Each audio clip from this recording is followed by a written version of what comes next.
Hey class, my name is Michael Jambroni, and the experiment I'm doing is testing the buoyancy of eggs in different variations of salt water. I chose to do this experiment because water density is something that, we all kind of see. Everyone's been to the beach and they've floated along with the waves, and then they've tried to do the same thing in the pool, and they sunk and they swallowed a bunch of water and they had to spit it out, and it was disgusting. So I'm interested to see what will happen. The purpose of this experiment is to test the egg's buoyancy, to see, how much salt water makes the egg float to the top of the glass, how much salt water will keep the egg kind of in the middle of it, and then what will happen when you drop an egg in a glass with no salt water whatsoever. Spoiler alert, the egg just sinks right to the bottom. My hypothesis for this experiment is that the egg is going to float in the glass with the higher concentration of salt.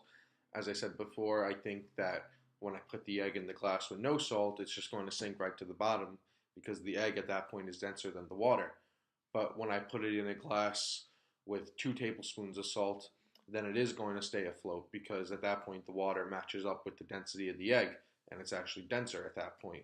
And then I'm going to add a third glass to the experiment, and that glass is going to have half a cup of water as opposed to the other 2 glasses that have a full cup. And I'm going to drop the egg into that, and then once the egg is in, I'm going to add the other half cup of water to see how the egg reacts. And my hypothesis for that glass is that the egg is kind of just going to stay afloat right in the middle of the glass. It's obviously not going to sink to the bottom because the egg is no longer denser than the water, but I don't think the water is going to be dense enough that the egg is going to be lifted up to the top. Okay, so my materials for this experiment are going to include 3 glasses labeled A, B, and C. They're each going to be filled with a cup of water. Some other important materials I'm going to use are 3 eggs, obviously. I'm also going to be using some salt. I hope my dad doesn't get mad at me for using all the salt. I'm going to be using this measuring cup. I'm also going to be using those measuring spoons and that regular spoon so I could stir everything up and I could measure the amount of salt I'm putting in. And yeah, these are the materials I'm using. They're all pretty simple, all pretty basic. And let's get started now.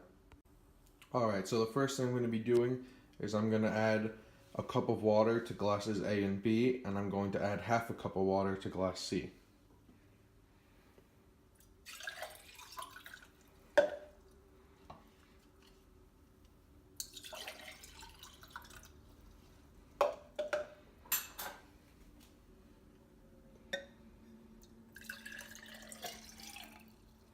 Now I'm going to add a tablespoon of salt to glass B.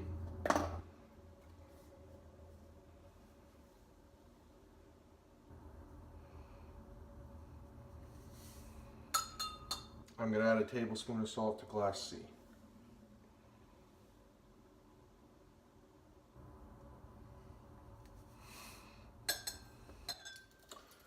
And I'm just going to stir it up a little bit. I feel like I'm on a cooking show.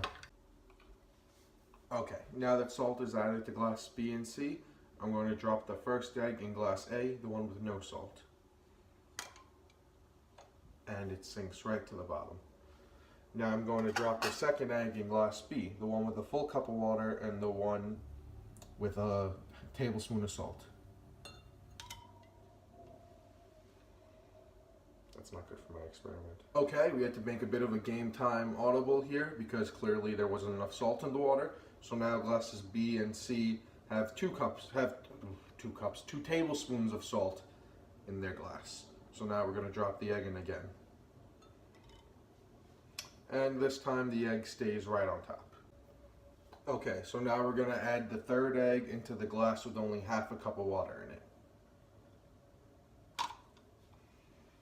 And the egg stays right on top. So now we'll see what happens when we add in another cup of water. Half cup of water, excuse me.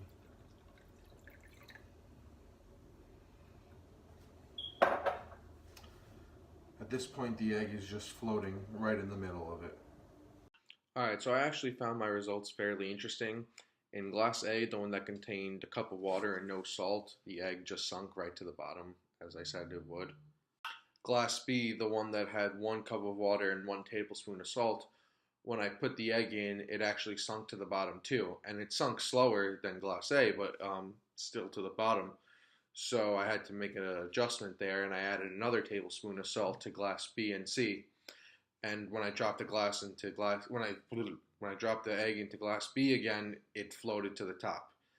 And then I dropped the egg into glass C, the one that had half a cup of water and 2 tablespoons of salt now, and the egg stayed right on top. And then once I added another half cup of water to the glass, it did bounce around a little bit, but eventually it just stayed right in the middle of the glass, just floating, and it never moved from that position.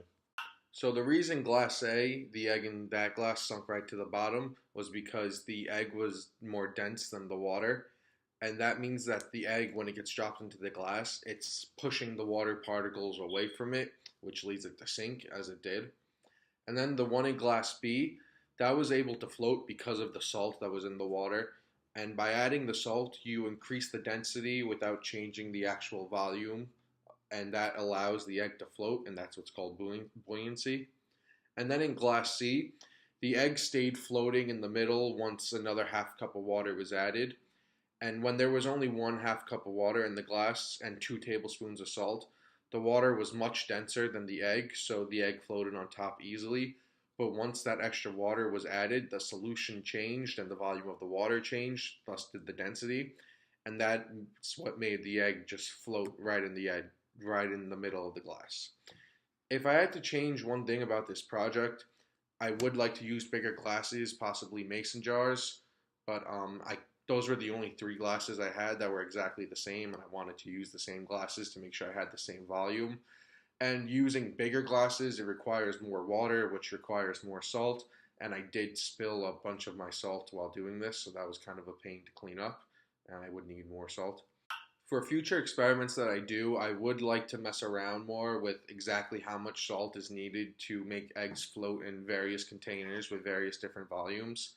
Apparently, yeah, one thing that took me by surprise is that apparently 1 tablespoon of salt wasn't enough in that glass and that took me by surprise because one, I did test it, but I don't know what happened. The egg just sunk right to the bottom.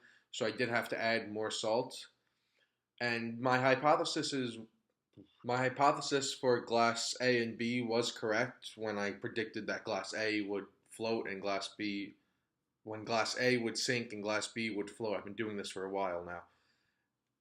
But glass C, I did think that eventually the egg would float to the top, but it kind of just found its level right in the middle of the glass, so that was a surprise to me.